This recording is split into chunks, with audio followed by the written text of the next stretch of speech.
Isigodi South Africa upart 3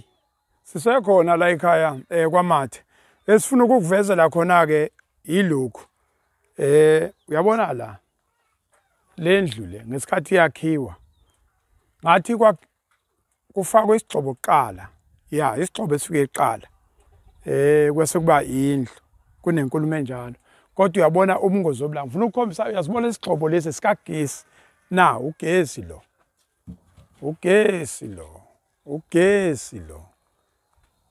asingene ngaphakathi usibukeke lesi sigxobo lesi logesi ukuthi isimo sawo sithini angazi lutho ngogesi kodwa ngiyakubona into eyingozi ukuthi ngenzeka la ukuthi ingozi izoba khona la angithi uyakhumbula ukuthi sithe kulendlu kulala abantu abawu10 kunabantu abawu10 abadlala oyedwa ulala la laba abanye abawu9 lapho kushuthi umuntu oyosinda yilo ohlala ngale asivaleke ke sikanjini akhona nokuthi kuyavalwa asenze nje sibuyise kanje yabo isigubhu lesikagesi lesi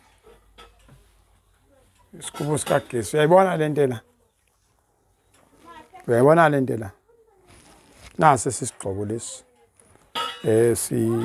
osibona ngaphandle yilento lekagesi le engingafuni ke kakhulu kodwa into engibukayo sibuka nje ubungozi mhla kwenzeka okuyokwenzeka la kuyobhubha kuyothwa abantu abawu10 bashe banqonqa kanti ezinye zezinto nje kulungile kodwa siyacela nabasikabanzi ngendaba kagesi basilekelele kulesimo sala ekhaya cha ngicabanga ukuthi sesiqedile ke iphathi yokugcina le ebengifuna ukuthi uyibone lana kube ukuthi angisho nje ukuthi lendlu le ukuthi kungaphakathi ukuthi kusendlini la ukuthi kunalo thayela nalo kodwa mawuthi uyabukisisa asikhulumeni iqiniso lenhlabathi le lolu bhuqu lolu angithi asithathe nandi nje igeje nandi igeje yabo lolu bhuqu lolu nanti ubhuqu yabo kunjani lolu bhuqu lehluke ngani nalo la eminyango yabo ngenzela ukukhombisa nje ukuthi isimo abantu abahlala ngaphansi kwasinzima kanjani uyabo ukuthi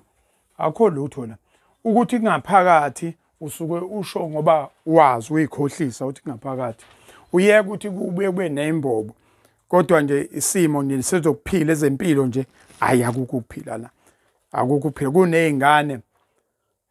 okay yeah okay asethembe ukuthi mhlambe solekeleleka